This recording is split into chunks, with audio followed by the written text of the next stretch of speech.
Hello guys, welcome back this channel. तो यार, कहानी की शुरुआत में हमें झील के किनारे पर दो कपल को दिखाया जाता है, डीन और सैंडी, जो कि अपनी छुट्टियां मनाने के लिए यहाँ पर आए हैं। लेकिन ये झील पर ज्यादा समय नहीं बिताते क्योंकि एक शोर इनकी शांति भंग कर रहा था। दो लड़के एक लड़के को बेरहमी से तंग कर रहे थे। डीन ने इसे अनदेखा कर दिया क्योंकि उसे लग रहा था कि ये तो बच्चे हैं, सिर्फ शरारत कर रहे हैं, और वह अपनी मस्ती में लगे रहे। और दोपहर के वक्त अचानक कुत्ते के भौंकने की आवाज से वह जाग गए। यह कुत्ता उन बच्चों का था जो कि शोर मचा रहे थे। इस बार भी डीन ने संयम बरता। उसने कुछ नहीं कहा, चुप रहा। वह अपने गुस्से को तैरकर निकालने लगा। तभी वह कुत्ता फिर से आया और सैंडी पर जोर जोर से भौंकने लगा। ये देखकर डीन से रहा नहीं गया।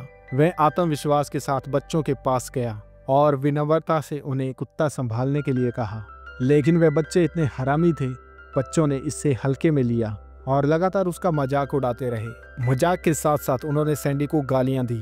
डीन को गुस्सा आ गया, लेकिन उसने सोचा कि शायद हमें ही पीछे हटना पड़ेगा और ये मामला ऐसे ही सुलझ सकता है, क्योंकि अगर झगड़ा हुआ तो नुकसान उसे और सैंडी को होगा। लेकिन इस संयम ने बच्चों को बेखौफ कर दिया। जब डीन आराम कर रहा था तब बच्चे दूरबीन से सैंडी की जासूसी कर रहे थे। कहना होगा कि डीन काफी संयम वाला था और बहुत ही अच्छा इंसान था। इसके बाद में दृश्य बदलता है और रात हो जाती है। ये दोनों कपल झील के किनारे आराम करने की तैयारी कर रहे थे। तभी सैंडी को बाहर से कुछ अजीब आवाजें सुनाई दी। ये जानने के लिए कि वहां पर क्या हो रहा है, डीन जांच करने के लिए गया, लेकिन काफी समय बीत गया। डीन अभी तक वापस नहीं आया तो सैंडी चिंतित हो गई। उसका नाम पुकारती रही।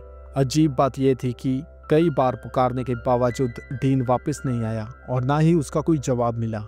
तभी सैंडी को पास ही में एक रोशनी नजर आई और सैंडी को अचानक एक बुरा एहसास हुआ और ये रहा था। अगले दिन ये दोनों खाना खाने की योजना बनाते हैं, लेकिन उन्हें पता चलता है कि उनकी कार का टायर किसी ने फाड़ दिया है। डीन को बहुत गुस्सा आता है। उसे यकीन नहीं होता कि ये बच्चे इतने शरारती हो सकते हैं। टायर बदलने में काफी समय लगता है और फिर वह शहर की ओर निकल पड़ते हैं। रास्ते में वही बच्चे फिर से दिखाई देते हैं और वह सभी बच्चे टायर की बात करके उनका मजाक उड़ा रहे होते हैं। आखिर डीन कितना सहता है, उसे गुस्सा आ जाता है। वह गैस पेडल को तेल टैंक में धकेलने को तैयार है। अगर सैंडी ने उसे वक्त पर नहीं रोका होता तो यहाँ पर हादसा हो सकता था। इसके बाद वह एक रेस्टोरेंट में जाते हैं। डीन बच्चों से बात करता है, लेकिन मालिक की बेरुखी से साफ पता चलता है कि बच्चों की शरारत बेवजह नहीं है। जल्द ही ये दोनों झील के किनारे लौट आते हैं और वह खुशी खुशी पानी में खेल रहे होते हैं और अपना हसीन लम्हा जी रहे होते हैं। उन्हें इस बात की जरा भी भनक नहीं थी कोई जंगल में उनको देख रहा है और उनकी जासूसी कर रहा है। जब वे किनारे पर सामान समेटने आते हैं तो उनका बैग गायब होता है और कार की चाबी उसी बैग में थी। इसीलिए वे कार की ओर दौड़ते हैं। जैसा डर था वैसा ही हुआ। कार और बैग दोनों चोरी हो चुके थे। ये दोनों कपल बिना ज्यादा सोचे समझे आसपास तलाश करना शुरू कर देते हैं। तभी पीछे से कार के इंजन की आवाज आती है और उसमें कोई और नहीं बल्कि वही शरारती बच्चे बैठे थे और वह सभी बच्चे इनकी ओर देखकर हंसते हैं और चले जाते हैं। इसके बाद रात हो जाती है और रात के वक्त ये दोनों रास्ता तलाश रहे होते हैं। तभी वह बच्चे इन्हें फिर से मिल जाते हैं और डीन इस बार हिम्मत जुटाकर अपनी कार मांगता है, लेकिन एक लड़का जिसने चोरी का चश्मा पहना हुआ था वह उसके मुंह पर कहता है कि उसने कुछ नहीं किया। डीन गुस्से में उससे सवाल करता है। तभी दूसरा लड़का चाकू निकाल लेता है और बिना कुछ कहे उस पर वार करता है, तो डीन अपनी फुर्ती दिखाते हुए उसका चाकू पकड़ लेता है। तभी बच्चों का कुत्ता दौड़कर आता है और गलती से चाकू की नोक पर चढ़ जाता है। फिर लड़के का लड़ने का मन नहीं रहता। वह मरते हुए कुत्ते को देखने लगता है और इसका सारा इल्जाम डीन पर लगा देता है और गुस्से में कार की चाबी फेंक देता है। सैंडी फौरन चाबी उठाती है और डीन के साथ कार की ओर भागती है। जैसे वे कार को स्टार्ट करते हैं, लड़का अपने दुख से बाहर आता है और गुस्से में बाकी बच्चों को आदेश देता है कि सैंडी और डीन को पकड़ लो। डीन उनसे और उलझना नहीं चाहता था। वह गाड़ी से जल्दी निकलने की कोशिश करता है, लेकिन एक ढलान पर टायर फिसल जाता है। चाहे जितनी कोशिश कर ले, कार टस से मस नहीं होती और वह बच्चे जल्दी ही पीछा करते हुए आ जाते हैं। वह कार पर पत्थर फेंकने लगते हैं और जानबूझकर सारी लाइट्स तोड़ देते हैं और डीन घबराते हुए ऑफ रोड मोड़ पे चला जाता है। लेकिन अब नई मुसीबत आती है। लाइट ना होने की वजह से उनको रास्ता साफ नहीं दिखता और कुछ देर चलने के बाद हादसा हो जाता है। डीन कार के अंदर फंस जाता है और उसे पता था कि बच्चे जल्दी यहाँ पर आ जाएंगे, इसलिए वह अपना फोन सैंडी को देता है और उसे पहले भागकर मदद मांगने को कहता है। सैंडी को ये मंजूर नहीं था, लेकिन इसके अलावा उसके पास कोई और रास्ता भी नहीं था। थोड़ी देर बाद बच्चे यहाँ पहुंच जाते हैं।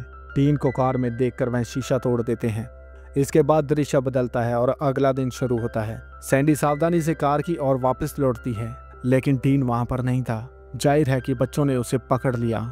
सैंडी को कुछ भी पता नहीं चल रहा था कि अब वह क्या करे। तभी उसे जमीन पर खून के धब्बे दिखाई देते हैं। वह निशान का पीछा करते हुए देखती है कि डीन को पास ही में बांध रखा है। वह गिड़गिड़ाकर कहता है कि अगर उसे छोड़ दिया जाएगा तो वह पुलिस को कुछ नहीं बताएगा, लेकिन इन बच्चों का लीडर उस पर यकीन नहीं करता। वह बस अपने कुत्ते का बदला लेना चाहता है और वह धमकी देता है कि अगर सैंडी पकड़ी गई तो वह डीन को उसकी आंखों के सामने मार डालेगा।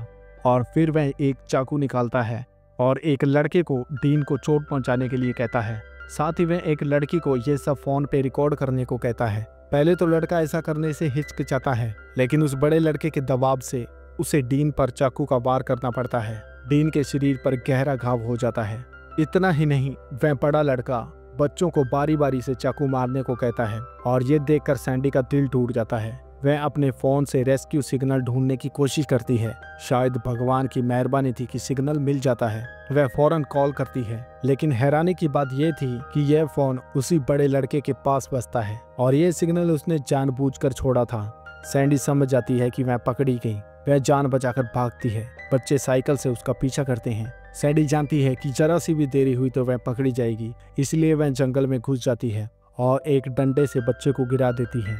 इस तरह वह बाल बाल बच के निकलती है और थोड़ी देर बाद उसे एक कम्युनिकेशन स्टेशन दिखता है जहां पर एक रेडियो रखा था।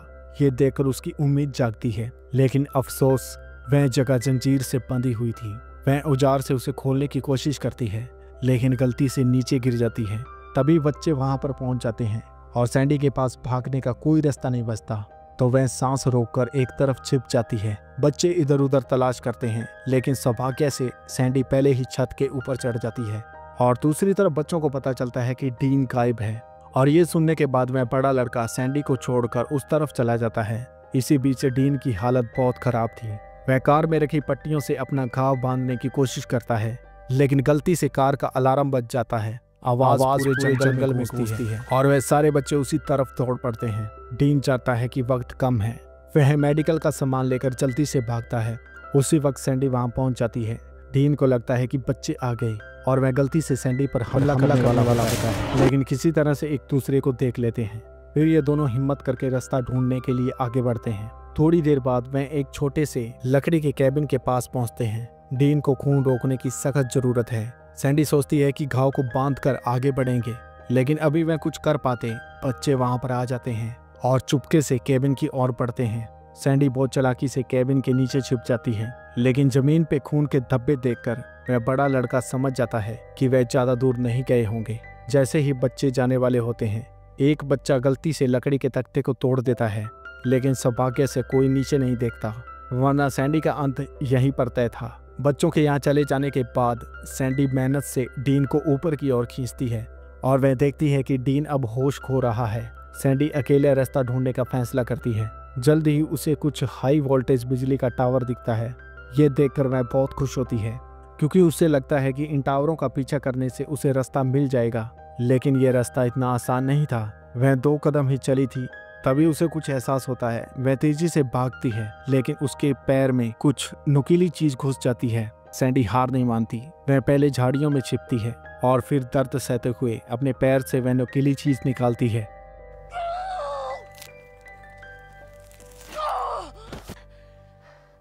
और फिर वह पूरी ताकत से ढलान पर चढ़ती है। वह थोड़ा सा रिलैक्स होती है, लेकिन तभी उसे कदमों की आवाज आती है। ध्यान से देखने से उससे वही लड़का दिखता है जो शुरुआत में तंग किए जा रहा था। उसकी मासूमियत देखकर सैंडी को लगता है कि ये बचने का आखिरी मौका है। वह लड़के से बाहर निकलने के लिए मदद मांगती है और लड़का सीधा साधा लगता है। वह उसे मना नहीं करता, वह उसे लेकर चल पड़ता है। थोड़ी देर बाद एक खाली जगह पर वह रुकता है। लड़का कहता है कि वह थोड़ा आराम करना चाहता है। इस बात से सैंडी को शक हो जाता है। उसे लगता है कि लड़का उससे पकड़ाने की कोशिश कर रहा है। तभी वहां पर वह बड़ा बच्चा आ जाता है और जैसा सैंडी ने सोचा था, यह सब चाल था। वह भागने की कोशिश करती है, लेकिन एक थप्पड़ से बेहोश हो जाती है। जब उसकी दोबारा आंख खुलती है तो वह डीन के साथ बंधी हुई दिखती है और वह बच्चे उसके चारों ओर पेट्रोल छिड़क देते हैं और उसी लड़के को आग लगाने के लिए कहते हैं जिसे वह तंग कर रहे थे।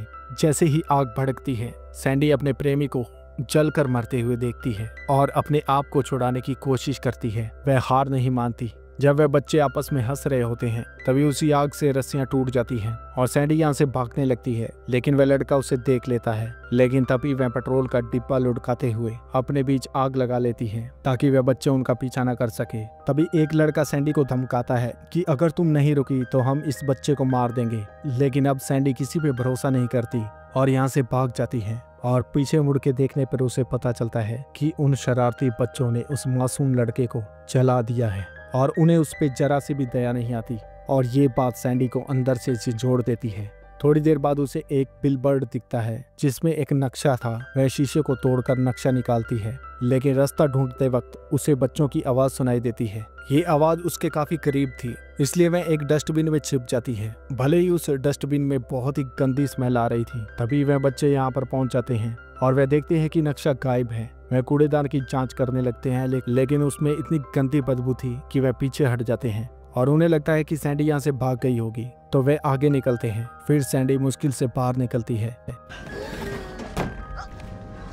और वह शीशे के टुकड़े को हथियार बना लेती है और आईने में अपनी हालत देखती है। तभी उसके पीछे एक बच्चा आ जाता है और वह उसी शक्ल का लगता है। शायद वह सैंडी को रास्ता बताना चाहता था, लेकिन सैंडी के दिल में अब सिर्फ नफरत है। वह लड़का कुछ बोल पाता इससे पहले सैंडी उस पे वार कर देती है और वह लड़का दर्द से तड़पने लगता है और उसकी मासूमियत देखकर सैंडी का भी दिल पिघल जाता है और वह जोर जोर से रोने लगती है। वो ऐसा नहीं करना चाहती थी, लेकिन हालात ने उसे मजबूर कर दिया। इसके बाद में रात होने पर उस लड़के का शव उसके साथियों को मिलता है। एक साथी इतना डर जाता है कि वह रोने लगता है। वह जेल जाने को तैयार है और ये सब खत्म करना चाहता है। ये देखकर वह बड़ा लड़का गुस्से में आता है और वह न केवल बिना पछतावे के रहता है, बल्कि उस लड़के को पीटने लगता है। ये देखकर लड़की भी वहां से भाग जाती है। उधर सैंडी को आखिरकार एक रास्ता मिलता है। वह अपनी आखिरी ताकत लगाकर एक गाड़ी को रोक लेती है। ड्राइवर एक नेकी लड़का था। सैंडी की हालत देखकर उसे गाड़ी में बिठा लेता है और वह बताता है कि वह अपने छोटे भाई को ढूंढ रहा है और उसे मिलने के बाद वह शहर जाएगा। थोड़ी देर बाद वह एक बार के पास रुकते हैं। लड़का अपने भाई को पुकारता है। सैंडी को हैरानी होती है कि उसका भाई उन्हीं शरारती बच्चों में से एक था।